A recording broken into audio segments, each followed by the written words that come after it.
We knew we needed some sort of a stunt, some sort of a spectacle. It's become a rite of passage for a Mission Impossible film. We had a big legacy to live up to. Jim Bissell, the production designer, came to me with this model of this plane, said, "What would you do with this?" And I turned to Tom and I said, half joking, "What if you were on the outside of that thing when it took off?" You know, you think about stuff like that as a kid. What would it be like out on that wing? When McHugh said, "Look, what about hanging off the side of an A400?" I said, "All right, yeah, let's do it. Let's do this." The biggest challenge was once you dream it up, somebody had to actually say, yes, you could do it. All the health and safety aspects that come into play, you know, you can't hang a multi-million-dollar star on the outside of an airplane and fly around. It became this question of how do you not just get the insurance, which I still don't know how he does that, but how much do you want to really risk the life of this person? Because it's very easy for all of us, you know, who are wearing sweaters, to say, okay, Tom Cruise is going to go hold on to the side of an airplane when it takes off. And it's nothing to be the person who's doing it. Tom really wanted to be on the outside of that plane, flying at altitude and hanging on. He really did. Airbus did not know for certain that the plane could structurally deal with what we were considering. We basically looked at you like you were crazy, to be honest. So we had to convince them. So from my side, it was a lot of drawings and engineering and a lot of talks and letting them trust me. 15 seconds to be in our key spot. You know, once we had their trust, they were so helpful. It was brilliant. I remember I couldn't sleep the night before. And I was thinking, okay, kind of just going through my mind, did we check everything out? We wanted that shot where, as it's on its climb, you see the Earth move away from you at a very high speed. So his angle of attack had to be very steep. There was an incredibly precise margin of error in the throttle. The plane had to be going fast enough to stay airborne, but it couldn't be going so fast that Tom simply would be torn off regardless of what safety measures we had.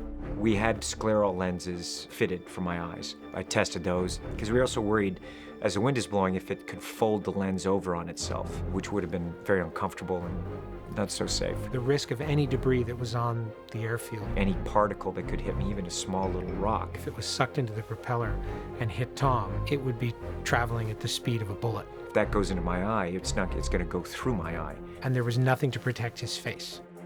It was going to be shot in the wintertime. It was incredibly cold where we were, and Tom was going to be wearing a suit under which he could not be wearing any sort of real substantial thermal protection. Then we're also concerned about bird strikes. As he came in, he hit an owl. He hit it so hard, you can actually see the feathers. We simply could not control the variable of birds flying in the path of that airplane.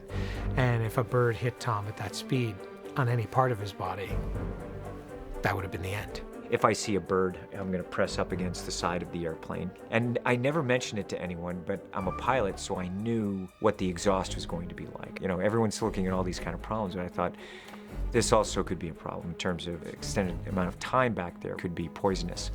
I felt very confident with the team, with the pilot, and I feel very confident with Wade and everything. And that was a very ballsy thing for Tom to do. You know, to take off and rely on our rigging to hold a little bit of wire that said it should be rated for X amount. If we start taking off, we're taxiing, you guys can leave me in my slack mode? Like any stunt, anything could go wrong. I had one cord here, say that breaks. You know, those are the things you think about. If something went wrong, they can't pull me into the airplane. That's it. And then came the day. I was like, okay, this is really gonna happen. When you're doing any kind of thing, we have different levels of joking with one another to keep things calm and focused. When we're going through something like that, I just keep thinking about an audience, and I think about the shots, with the storytelling, and you also want to focus in on performance. The engine started. The plane was on the runway, and I was looking at Tom through the camera, and I realized there was something I wanted him to do. I had to get out of the plane to go direct Tom. In order to do that, I had to walk behind the engines. It was very cold, and suddenly it became intensely hot. It's just the fuel was just this absolutely stifling wave of exhaust. You couldn't inhale. It was so foul. And then you walk between the engines and it was freezing cold again. And then walk behind the next engine and it was hot again. And passed through that heat barrier and there was Tom. And he's clinging to the side of this metal plane with his bare hands. He had hearing protection in. And I couldn't see when I had the lenses in. They protected my eyes, but it cost me my eyesight. I was basically directing through pantomime. I finished giving him some direction, and he said to me, Don't worry about me. I said, if I look terrified, if it looks like I'm panicking, it's performance. I'm just acting. I'm acting. Don't break the shot. I'll tell you when to break the shot. Just keep going. Because I also know everyone kind of, they have their own quiet panic about it, and you want to calm people down. I said, okay. And I walked back behind the engines and back in front of the engines and got on the plane and sat down and realized we have no idea what's really going to happen. I don't know what's going to happen next. And with that, the plane took off. I give it the thumbs up to camera. They're inside the airplane, and I'm telling him, let's go, let's go, let's go. He's pushing that throttle forward, and we are hammering down that runway, and I'm like, holy shit. The force of it, I was just trying to keep my feet on the ground, because I always had in my mind the image of when the airplane took off, my feet are gonna come off. I'm hanging on the side of this, and the force of that wind, you see, I'm trying desperately to keep my feet on the flooring there. And that feeling, man, the airplane left the ground, and I couldn't hold my feet on the side on that airplane anymore. And suddenly I do feel that force of my body's going up against the side of that fuselage. I'm thinking timing, because how high are we above the ground? Now do I say my line? They want the line at a particular time where lighting's good, am I in shadow? So all of these other things are really occupying my mind. I'm just on board for a ride and a look around. Tom's just hanging off for shits and giggles. It's an extraordinary shot to see him out there on the outside of that airplane. And he was having fun, too. I'm scared shitless. We landed. It was like, good, I got that out of my system. It's always the first one. It's like, all right, everyone feels a little calmer. Everything's fine. It was kind of, is he still alive? Was what I was thinking.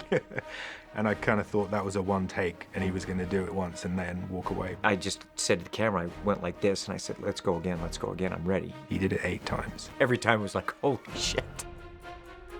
Seems like he enjoyed it. When my feet, did they come off? Every time they were like, let's stop it, but I wanted to make sure that we had that shot.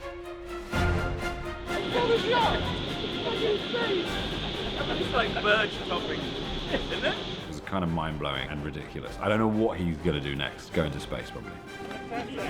It's a combination of elation that we've actually achieved it and relief that nothing went wrong. I can still taste the fuel. That was a great sequence, and it went absolutely flawlessly. Well, that's really awesome. Brilliant.